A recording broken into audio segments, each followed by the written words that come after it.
Hi friends, ગરમીની થોડી થોડી શરૂઆત થઈ ચૂકી છે તો ગરમીમાં રાહત આપે, એનર્જી આપે અને જબરજસ્ત ચોકલેટી ક્રીમી ટેસ્ટ આપે તેવી કોલ્ડ કોકોની રેસિપી લઈને આવી છું. કોલ્ડ કોકો એ સુરતનું ખૂબ જ ફેમસ સમર ડ્રિંક છે. તો એની પરફેક્ટ રેસિપી જોઈશું. રેસિપી જોતાં પહેલાં મારી ચેનલ ઉપર જો નવા આવ્યા હોય તો સબસ્ક્રાઈબ કરી લેજો. ગેસ ઓન કરીને એક જાડા તળિયાવાળા વાસણમાં 2 ટેબલસ્પૂન પાણી અને 1 લીટર ફૂલ ફેટ દૂધ ઉમેરી લઈશું અને એને ઉભરો આવવા માટે સ્લો ફ્લેમ ઉપર રાખી દેવાનું છે. પાણી ઉમેરવાનું કારણ એ જ કે દૂધ તળિયે જઈને ચોંટે નહીં અને બળવાની સ્મેલ ના આવે. આ બાજુ અડધી વાટકી જેટલું રૂમ ટેમ્પરેચરવાળું દૂધ લેવાનું છે અને એની અંદર 4 tablespoon cocoa powder, 3 tablespoon custard powder add કરીશું. કસ્ટર્ડ પાવડરની જગ્યાએ તમે કોર્નફ્લોર પણ લઈ શકો છો. કસ્ટર્ડ પાવડરથી એકદમ સરસ ટેસ્ટ આવશે, ક્રીમી એવો કોકો બનશે. સારી રીતે મિક્સ થઈ ગયું છે. આ બાજુ ઉભરો આવી ગયો છે. ચમચાથી એક વખત ચલાવી અને આપણે સ્ટેનરથી જે કોકોવાળું દૂધ બનાવ્યું છે, કોકોવાળું અને કસ્ટર્ડ પાવડરવાળું મિક્સ કરેલું, એ આમાં ગાળીને લેવાનું છે. એટલે થોડા ઘણા ગાંઠા રહ્યા હોય એ પણ નીકળી જાય આ રીતે. અને તરત જ એડ કર્યા પછી ચમચાથી કન્ટિન્યુ ચલાવ્યા કરવાનું છે, એટલે તળિયે જઈને ચોંટી ના જાય પાવડર, નહીં તો બળવાની સ્મેલ આવશે. અને ગેસની ફ્લેમ સ્લો રાખીને આપણે ઉમેર્યો.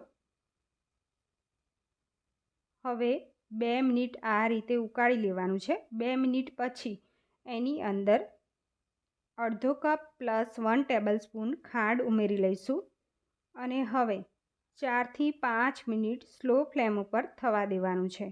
જ્યાં સુધી એકદમ કોકો ચડી ના જાય ત્યાં સુધી આપણે, અને ઘટ્ટ ના થાય ત્યાં સુધી એને થવા દેવાનું છે.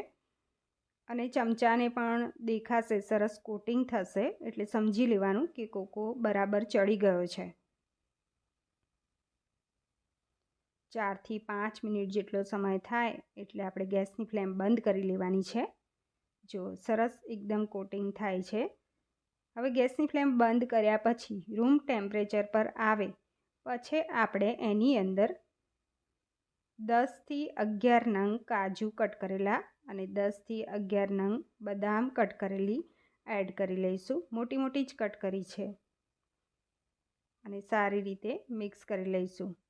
મિક્સ કર્યા પછી આપણે રૂમ ટેમ્પરેચર પર આવે પછી આપણે એડ કર્યું અને હવે 2 કલાક માટે, 2 થી 3 કલાક રેફ્રિજરેટરમાં ઠંડુ થવા માટે રહેવા દઈશું.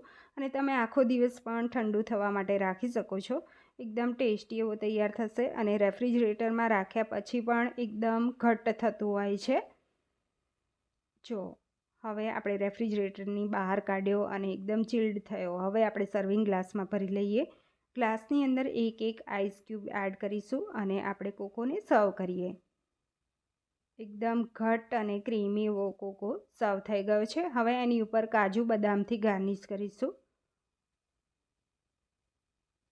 એની ઉપર ચોકલેટ છીણી લઈએ. એનાથી ખૂબ જ સરસ ટેસ્ટ આવશે. કોઈ પણ ચોકલેટ તમે લઈ શકો છો. સો ફ્રેન્ડ્સ, એકદમ ટેસ્ટી એવો સુરતી કોલ્ડ કોકો તૈયાર થઈ ગયો છે. રેસિપી ગમી હોય તો વિડીયોને લાઇક કરી મારી ચેનલને સબસ્ક્રાઈબ કરી